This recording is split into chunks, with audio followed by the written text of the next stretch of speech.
I keep it juicy, juicy. I eat that lunch. She keep that booty. Welcome back to your girls channel. Your girl Gigi here. We got to get into Real Housewives of Atlanta. We got the second part of the reunion. I guess next week is going to be part 3, the finale. But as of right now, we got to get into these bitches on part 2 of Real Housewives of Atlanta. Now look, I know y'all not used to seeing me like this, looking like Who Shot John. But look, a bitch had to wash her hair.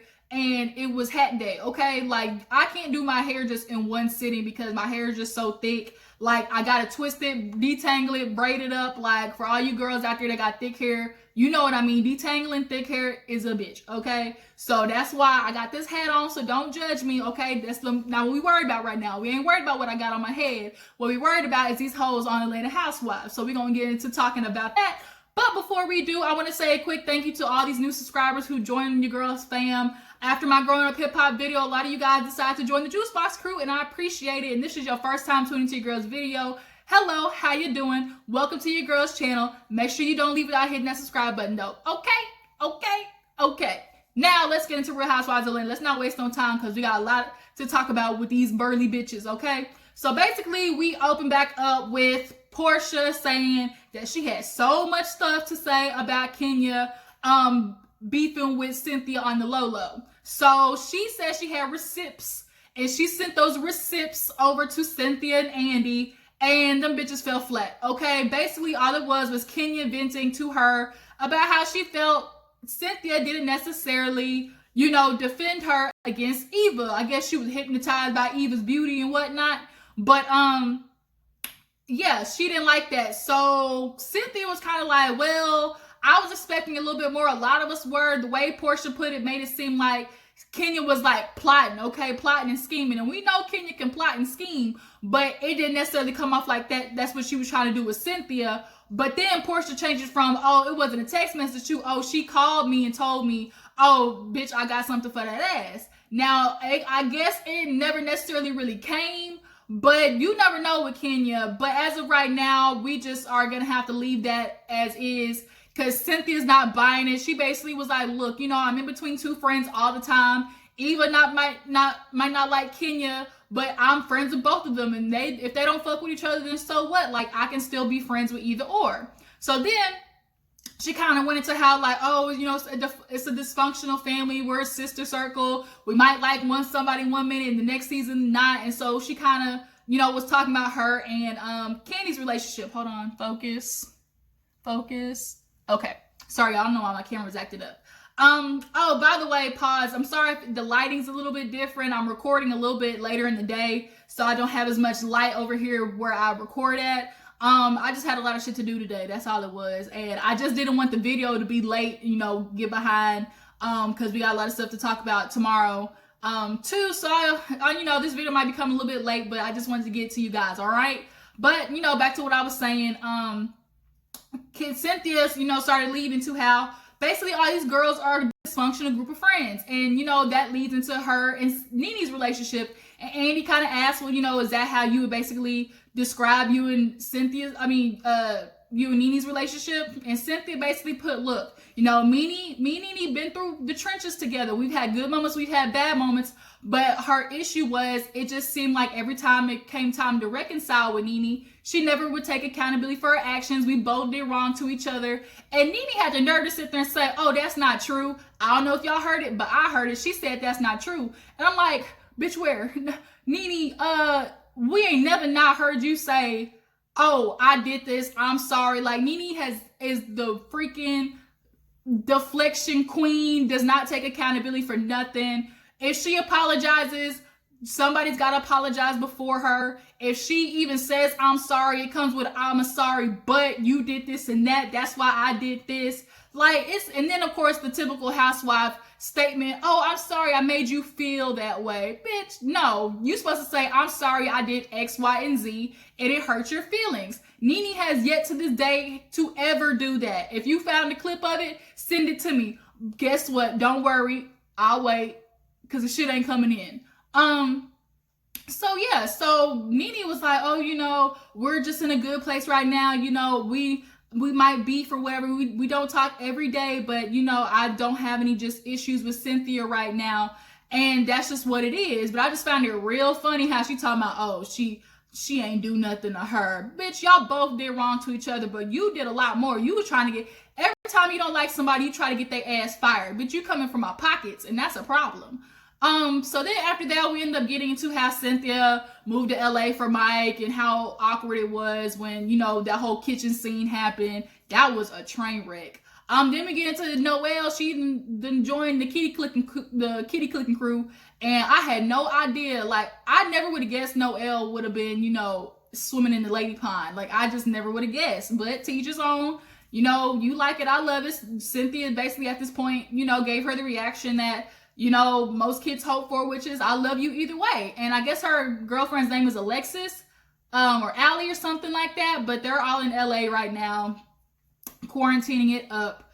Then we get into how everybody had the little baby boom. Like, everybody was having babies this season. Marlo became a Munty. I really appreciate what, you know, Marlo getting her nephews did to her. You can tell it definitely has her second guessing her actions a lot more. She's a lot more subdued, and depending on situation, but you could just tell like they've affected her more in a positive way. And you know, she doesn't just have to think about herself anymore, and that's all Marlo's been doing. So let's get into the part with Kenya, because we all know Kenya had a good old comeback this season. You know, they talked about basically how she came back and was hell on earth for everybody with the constant shade, the constant just mess and everything. So we get into, the fan question I think was, Kenya, you're so funny, but why are you so shocked when people have a reaction to what you do? And she's like, I'm not surprised. You know, I just give them what they give me. And Tanya was like, bitch, you be trying to act shocked. And what bothers me about Kenya is she just is an antagonizer. She pokes and pokes and pokes because she knows she already has something waiting on you. She drops little crumbs hoping for you to take the bite. That way, when you go ahead and have your reaction, it gives her justification to do what that bitch already had loaded up in the gun waiting for you. I peep you, Kenya. I peep you. So basically, we end up talking about how she fucked up Marlo's event. Okay, she went in there, Kenya more hair care, Kenya more hair care, Kenya more hair care. What the fuck was that? Like, if I was Marlo, bitch, I would have poked a hole in them drum sets, okay?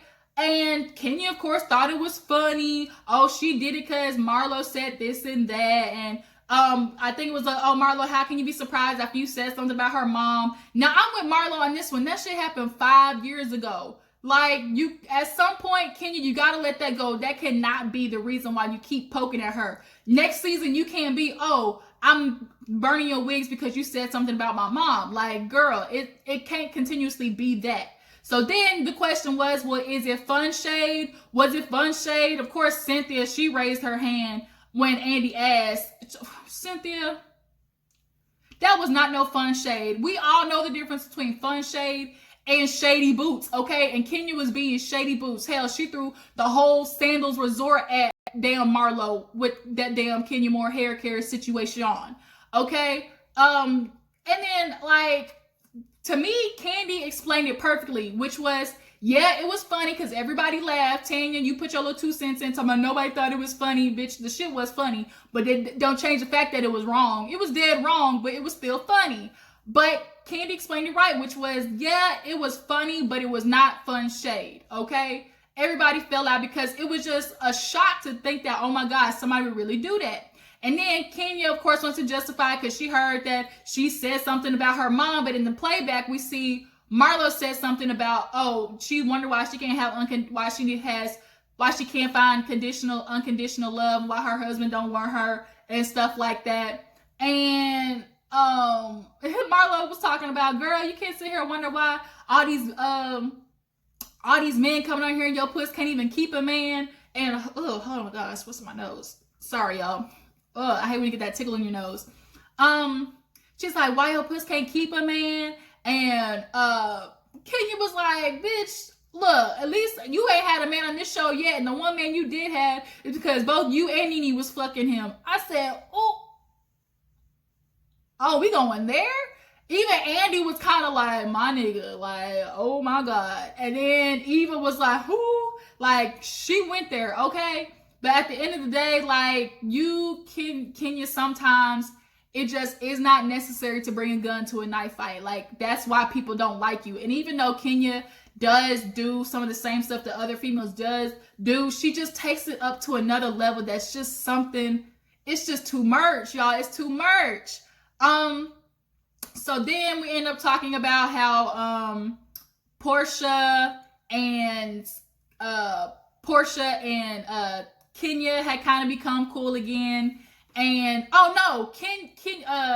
Kenya said that she went after Marlo because of the Bailey Q. Because then, it was like, why are people coming for your, like, aren't you a hypocrite? That's what Andy asked. Aren't you a hypocrite? Because if you don't like people come for your business, why do you go for them? And she said, well, they came for my business first. Marlo kept poking at me. She wanted to start a fight at the Bailey Q. And then we see the playback, and then it was Kenya that was starting it because they asked her who was a thirst trap, and she said Marlo. Talking about, somebody who spreads lies, always wants attention. That's what she was saying first. Y'all noticed that, right? And then Marlo had something to say, which was, I'm a liar, but you had water in your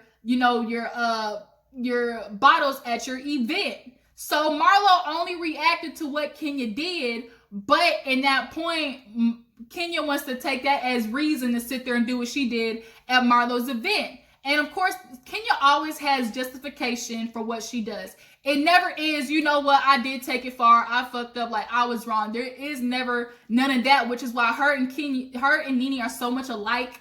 Like, that's why they bumped heads so much. But Andy was like, okay, so once again, like, so you can fuck with other people's business, but they can't fuck with yours? Like, Kenya, you're a hypocrite. And if you know that what they did to you, drinking water at the damn, display bottles and stuff like that, was disrespectful and hurt your feelings, why would you go and do that to somebody else? Like, it's ass backwards, Kenya. Like, figure out which one you want to do. So then, that's when we end up moving onto Portia and Kenya.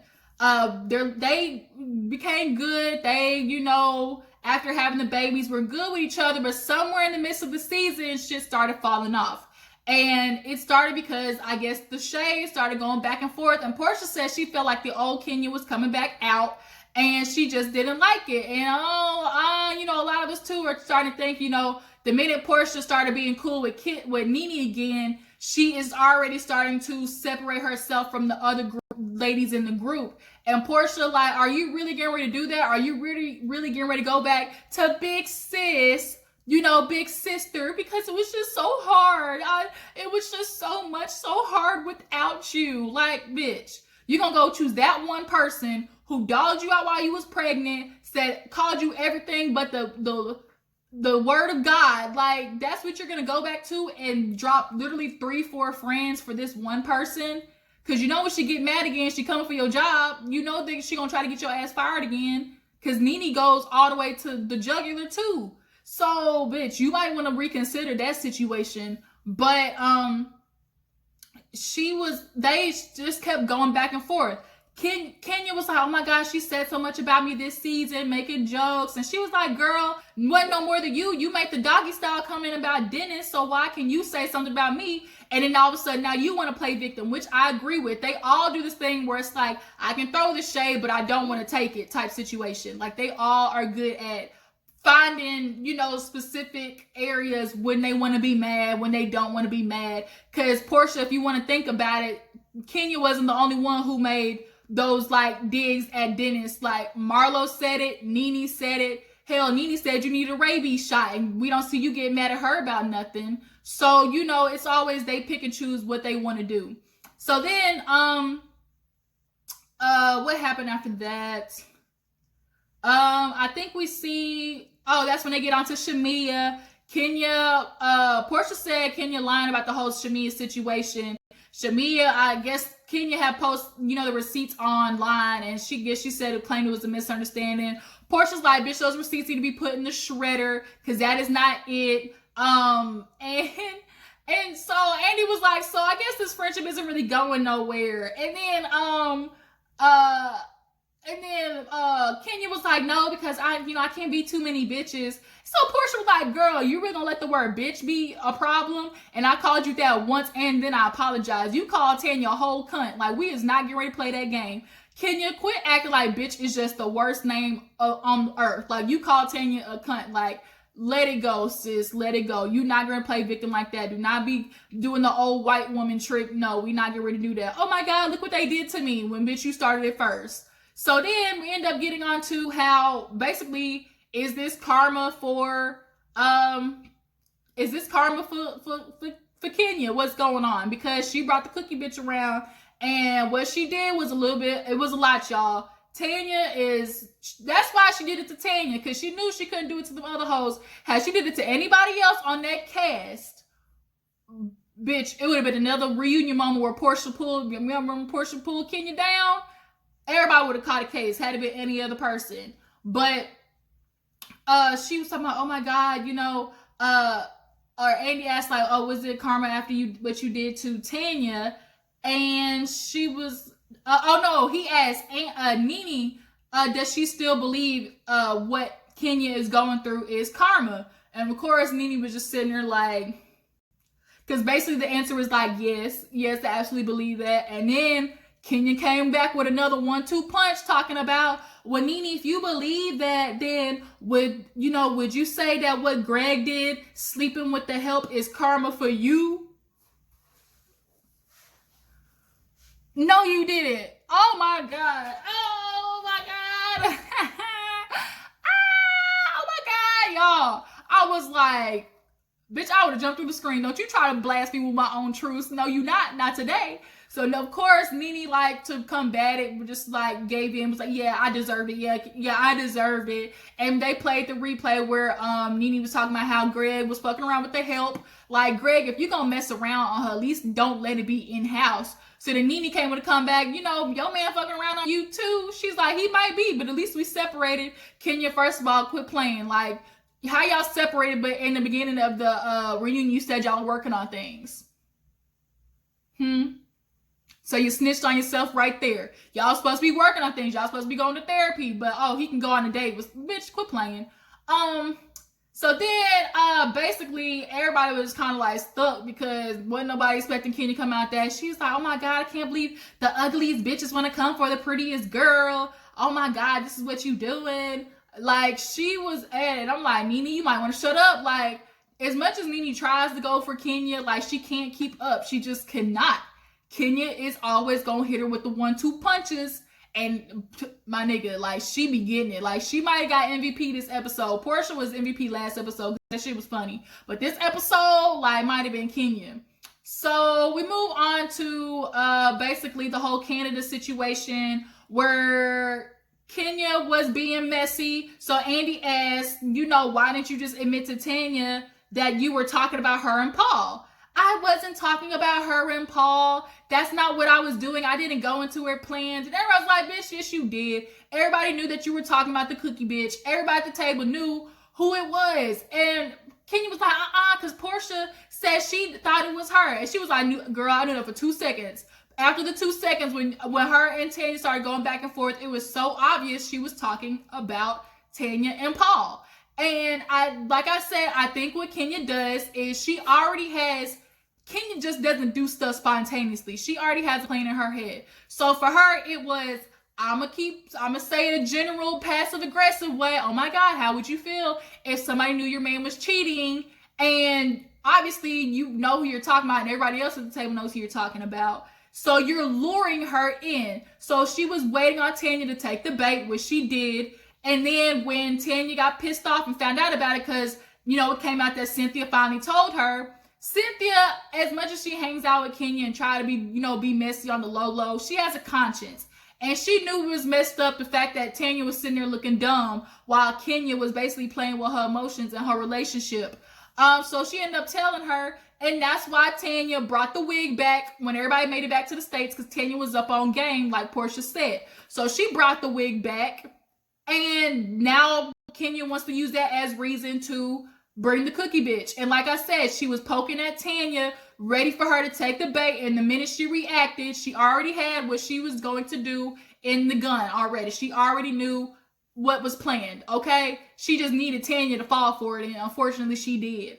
So then, you know, of course, they get on the whole wig situation. Tanya's like, yeah, I brought the wig back because I knew what you were talking about. You were talking about me and Paul. First of all, that's what you consider fun shade. What Tanya did, that is fun shade. What Kenya did, bringing the cookie bitch, you liable to get your lip chopped off when it come to me doing that shit, okay? No. I will whoop your motherfucking ass if you do that. Ooh, just thinking about me is giving me heart palpitations. So, and then Tanya made me laugh because she's like, Kenya, you the main one talking about truths and stuff like that, and you don't lie, but here you are talking in Canada. She was sitting here doing this, talking in Canada, and your wig is flapping in the front. Everybody's sitting there asking you, Kenya, you got a wig on? No, I don't have a wig on. I don't have a wig on. Bitch, everybody in this freaking franchise wears a wig so they know what one looks like, Kenya. We not stupid. We saw the damn frontal on through TV. So we knew what you was wearing. But the fact is, you keep denying it. We know you have 24-inch hair. The problem is you want to, oh, I do wear wigs sometimes to protect my 24-inch hair. That's not the problem that you wear the wig. Is the problem is you keep trying to play that that's all you do is wear your natural hair. Like, if you are going to be out there in the wig, then admit it. Like, you can't sit there and play like you don't wear the wigs, which is what you kept doing. Because anytime somebody asked you, you said, no, this ain't a wig. No, this ain't a wig. Or, oh my God, she kept trying to change the subject in Canada when they did that. So no, Kenya, like we peep you. Like, we know you got hair, but we also know that you be wearing wigs. And as much as you want to say that came for your business, it didn't. Like, it really didn't. Like, at all. Like, I just can't. I don't like the excuse that she used for that.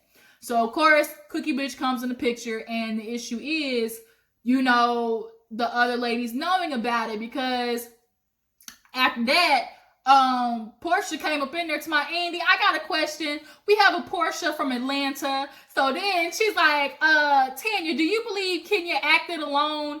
And Tanya believed, like, no, basically who held the gun shooter, which was Kenya, but there was a getaway car, which was Cynthia. And along the line, Cynthia, it came out that you tried to low-key be messy and bring the Cookie Bitch to Brooklyn's birthday party. And Cynthia knows TV. She knew that was going to be a TV moment, but because Tanya didn't come, it didn't work out that way. So Cynthia, you're not as innocent as you trying to, you know, play like you are. She be knowing TV moments, but at the end of the day, she just has a little bit more sympathy than Kenya does. Like, when Kenya gets in that mind frame to destroy the other person, that's what she does with no ifs, ands, or buts about it, and no sympathy about it, like no care in the world. She is heartless when it comes to other people's lives. So then, Tanya, you know, was told by Cynthia what was happening, but Cynthia didn't know that the cookie girl was coming to the table. So Eva was like, yeah, that was messed up. We even stood up for you. Of course, they cut that part out. And then Cynthia went to feel like, oh, Tanya didn't defend us. And it's like, well, Tanya, I don't, like, was she supposed to tell the whole world, oh my God, that they stood up for me? Like, because at the end of the day, Cynthia, like, you don't get a, like, play on words, you don't get a cookie for doing what a friend is supposed to do. Like, I just thought about that when it's coming out my mouth. Like, you don't get a gold star for what you're supposed to do, especially when you've already done shady shit to Tanya in the past. Will this camera focus? Okay. Sorry, y'all. So then, Eva was like, y'all was there for you. Tanya said, Eva, shut up, because you ate 10 of those cookies. She said, yep, sure did. I was pregnant and them hoes was good. Now, look, had it been me, I might have ate a cookie or two, okay? I would have beat the bitch's ass first and then ate a cookie. I would have beat her ass, ate a cookie, and then got arrested and went to jail, and then came back out, and, you know, somebody would have bailed me out, and I probably would have ate another cookie after that. Like, that would have been in that order.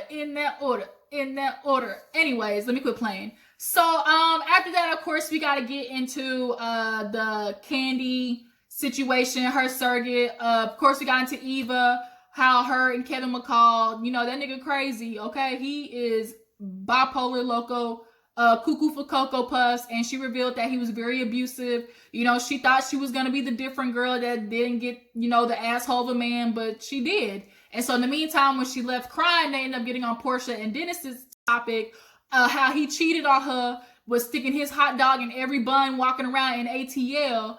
And this fool, he just, girl, Portia, you really gonna do that for your family? I hate when bitches like, it's for my family, for my family. And it's like, at the end of the day, being a product of divorce, that's for your family shit, is for the birds. Because later on down the line, all that shit's gonna come up. And when PJ gets old enough, you think you're not gonna have, old resentment and stuff towards that man, especially if he continues to do it and you continue to take him back. And don't think it ain't happening right now, because then, Andy asked you about the picture that came out with him with them bitches at Waffle House 4 a.m. And you wouldn't say, oh, at the time, I couldn't defend him because I didn't know what the picture was. He said they went out to eat, but the picture doesn't look good, Portia. It just don't. It does not look good. Dennis is still out there slinging that meat around, that ugly toad looking meat. I don't know how people think Dennis is cute, because he is ugly. He got bug eyes. He looks like a goddamn toad. But she gonna take him back. Of course, in the playback, he told me, I'm gonna get you a new ring. Bitch, you should have got me a new ring. But he proposed with the same goddamn ring. I'd be damned if I take that ring back. That got bad juju on it. We is not gonna take that same ring back. No sir, no ma'am, no ham, no turkey. So then after that, Eva comes back. And then we get into the last segment, which is like Kandi and Nene, of course, going at it, because they asked Kandi about, the recent beef that had been going on between them two. And Nene was confronted about what she talking about Kandi with the whole spinoff situation. I was not talking about Kandi. I would admit it. I don't need to run from no bitch. And Kandi was like, girl, then who were you talking about then? Who were you talking about? And of course, Nene does what she usually does when she's backed into a corner, which is yell, yell, yell. I'm gonna be louder than you, so you can't get your facts out. And so Andy had to put them bitches on mute. And then finally he asked Kandi, okay, what was going on? And she's like, look, I saw it on the internet, and by my deductive reasoning, like everybody else in the world, Andy's like, look, it's either Kim or Kandi. And you, Nene, made up with Kim literally last week. So you can't be talking about that bitch. And there's only other person who had multiple spinoffs, which was Kandi. So you got back into a corner. You knew that. And now you mad because you got found out again. And now you want to sit here and yell to me, oh my God, you're unforgettable. Bitch, you meant forgettable. But like Kandi's now, she said it right, I'm unforgettable, bitch. And you gonna keep seeing me because you be singing my songs. You knew me before the show. You know me, bitch. I'm embedded. I'm embedded in your motherfucking brain. Y'all, that part got me. I died when she did that. I said, where's this Kandi from? Look, Kandi singing her accolades, talking about, bitch, you know my song. You sing them. So of course, I don't need no bitch. You forgettable. You ain't gonna forget about you and your outfit. And it's like, Nene, we know you talking about Kandi. Like, hey, I don't know why you be thinking we stupid, Nene. Like, everybody learns deductive reasoning in high school and process of elimination. Like, bitch, you only be talking about Kandi or Kim. And you friends with Kim. So that leaves that out. So we got one person left. Durr. So then, basically after that, they start yelling at each other. And I think that's kind of pretty much all that happened in this episode. If I miss anything, y'all drop down in the comments, let me know. Towards the end, Nene was passive-aggressive as fuck. Talking about, oh my God, they're haters. They're haters. Everybody else can make up and apologize. But with me, I'm so wrong. What would they talk about? Oh, if Nene wasn't here. Bitch, if you don't remember, Nene, you was gone the whole season. And they did just fine without your ass. And then she ends up closing her laptop after seeing Cynthia and Kenya's little portion. And that's where they end. It's like, here we go. Nene's gone again. Just so sad, Nene. I mean, it's time for you to kick rocks with open-toed shoes. Bitch, you are dust. It's gone. You were the queen at one point, but you have now been beheaded. Bye, off with your head. Okay, so y'all tell me what you think about this episode. If I missed anything, like I said, drop down in the comments. We can talk about it. How do you feel about Kenya? Not necessarily saying, what she did was wrong with Tanya. Is she a hypocrite for the whole business situation, showing up to Marlo's event with the band? Do you think Nene was talking about Kandi, or do you believe her thinking she was talking about somebody else? Y'all let me know. Appreciate you for tuning in. Make sure you like this video, subscribe to my channel, and I will catch you guys on the flip side. Deuces.